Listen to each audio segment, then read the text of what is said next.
So good day everyone. Today we will discuss about formal logic and inference. I am Ricky Gulay And I'm Karina Istapia. from BSCS 3B. So to start, what is logic? Para ninyo unsa man ang logic? So logic is the study of reasoning and argumentation, providing a set of tools and principles to analyze and construct arguments, identify fallacies and errors in reasoning, and derive valid conclusions from a set of premises. It is used in various fields like philosophy, mathematics, computer science, and artificial intelligence. Ang logic DI is a way of or approach na makatabang sa katawhan for us to understand each other whenever we are trying to make arguments, draw conclusions, and evaluate the validity of statements kung sakto ba ang isa kasi statement or di.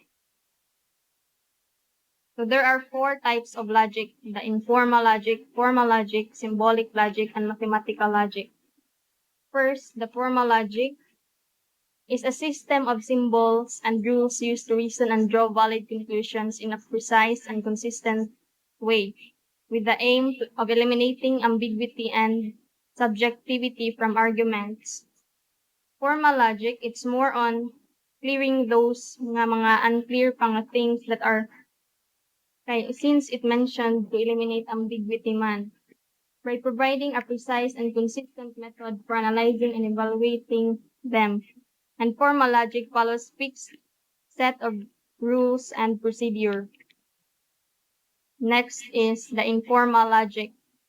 Studies how people argue and reason in everyday life, focusing on identifying fallacies and errors in reasoning to improve critical thinking skills and make sound judgments.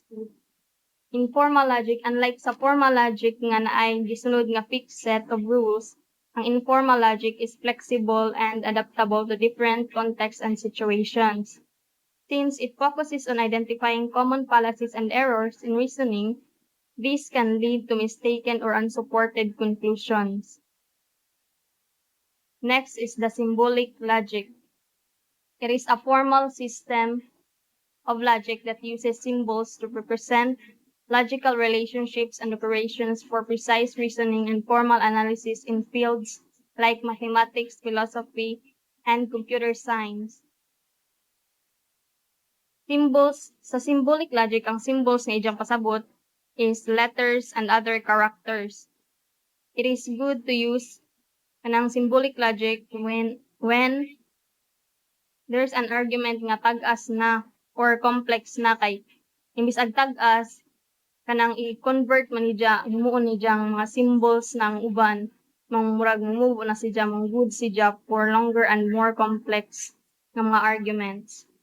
Next is the mathematical logic. It is a branch of mathematics that uses formal logic to study mathematical reasoning and proofs, including the analysis of formal systems and the foundations of mathematics, with applications in computer science, artificial intelligence, linguistics, and philosophy. So, ang mathematical logic, mura ni siya o naipagka-symbolic logic since nag-involve po siya og using symbols, pero naalaman siya formal languages to represent mathematical concepts.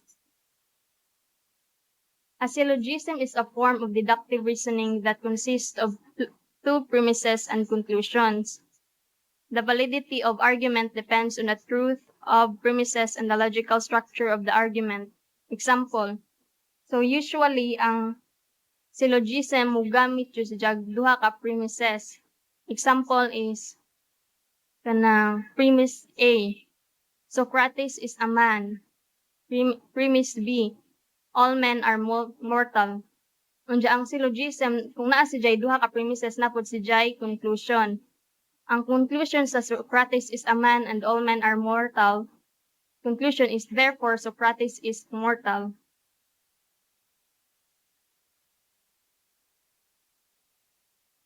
Ang premises DI in logic means it is a statement or proposition that forms the basis of starting point of an argument or reasoning.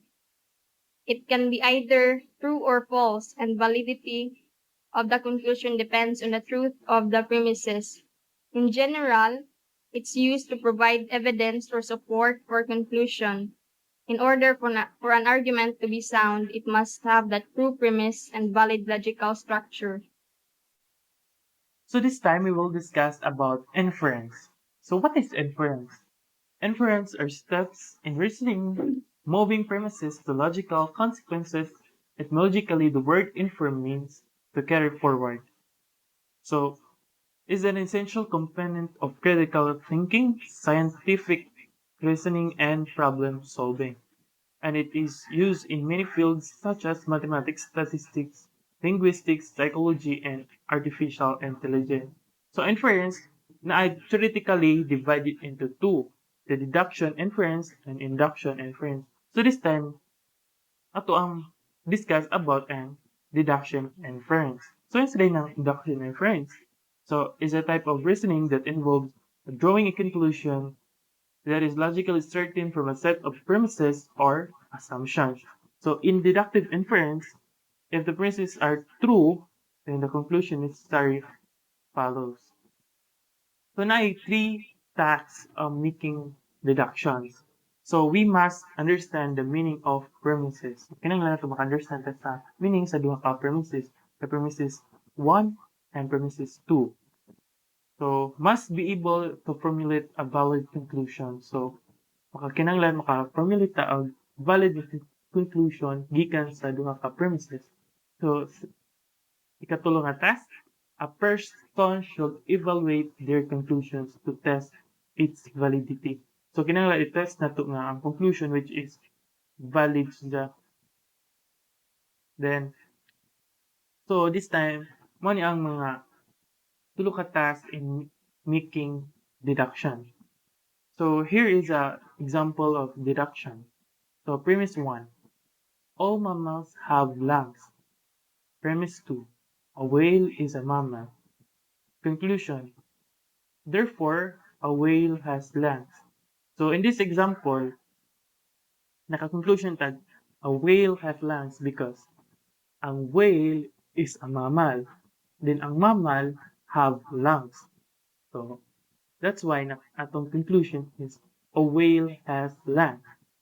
So we can use deductive reasoning to draw the conclusion that a whale has lungs based on the two premises given. The first premise states that all mammals have lungs, and the second premise states that a whale is a mammal.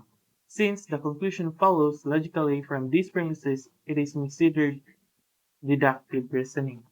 Another example, all students in particular class must pass a test to graduate. Premise 2. Maria is a student in that class. Conclusion. Therefore, Maria must pass the test to graduate. Again, the conclusion follows logically from the two premises and it's considered deductive reasoning. So this time, induction inference. So, induction inference is a type of reasoning that involves drawing a conclusion based on a specific observations or evidence. So, ang induction inference, drawing gyapon sa conclusion gikan sa duha ka observation. So this time observation na pod, dili na pod process. So I'm sorry. Gikan sa specific observations or evidence rather than general principles or assumptions. So in inductive inference, the conclusion is probabilistic or uncertain rather than necessarily true as in deductive inference. So here is an example of inference. Observation 1. Every time I press a button on my remote control, the TV turns on. Observation 2. Every time I press a different button on my remote control, the TV changes channel. The conclusion, therefore, it is probable that pressing buttons on my remote control affects the TV. So we have made a generalization based on the specific observation. So we have induced that pressing buttons on the remote control affects the TV based on the patterns we have observed in our own experiences. So, mo na ang induction inference example. Kaduha, nga example sa induction inference. Observation 1. Every cat that I have ever seen has four. So observation 2. Every cat that my friend has ever seen has four. Observation 3. Every cat that I have read about in books has four. So conclusion, therefore it is probable that all cats have four. This example, we have made generalization about all cats based on specific observation. Even though we have not observed every cat in the world, we have made an inference that all cats have four based on the observed patterns in our own experiences and the experiences of others. So, another inference, incorrect inference. So, what is incorrect inference? Refers to a conclusion that is drawn based on a flawed reasoning, insufficient evidence, or incorrect assumptions. So an incorrect inference can lead to false conclusions, incorrect predictions, or flawed decisions. So from the word incorrect, so incorrect inference means can lead to false conclusions. So these are several ways of inference can be incorrect. Number one, false premises, as what I said previous slide. So nato ang false conclusions. Then another, biases, logical fallacies, lack of evidence. So false premises, if the premises or assumptions on which the inference is based are false, then the conclusion will also be false. So, mga timan na sa incorrect inference, kung false premises gani, so the conclusion will be false. Then, second, logical fallacies. Ano ng logical fallacies? So, are errors in reasoning that can lead to incorrect conclusions. For example, a hasty generalization is a type of fallacy where a generalization is made based on insufficient evidence. So next, biases, personal biases, or preconceived notions can also lead to incorrect inferences. For example, um, confirmation bias is a tendency to seek out information that confirms our existing beliefs and ignore information that contradicts them. Ang mga personal bias. So, the fourth one, lack of evidence. So if there is insufficient evidence to support conclusion, then the inference may be incorrect. In this case, the conclusion may be uncertain or simply a guess. It is important to be aware of the different types of incorrect inference and to critically evaluate our own reasoning and conclusions to avoid making inference. So, mo dyan ang four importance or several ways nga can be inference incorrect. So here's an example of incorrect inference. Premise 1, all birds can fly. Premise 2, a penguin is a bird. Incorrect conclusion, therefore, a penguin can fly. In this example, the premises are true, but the conclusion is false. The inference is incorrect because not all birds can fly, and penguins are an example of flightless birds. This example illustrates how an incorrect inference can be drawn based on a false assumption or lack of knowledge about a specific case. Here is another example of incorrect inference. Observation 1. Every time I wear my lucky hat, my favorite team wins. Observation 2. My favorite team won today. Incorrect conclusion. Therefore, My team won today because I wore my lucky hat. In this example, the conclusion is based on a correlation between wearing a hat and the team winning, but it is not necessarily causation. It's possible that the team won for other reasons. So, and the lucky hat is just a coincidence.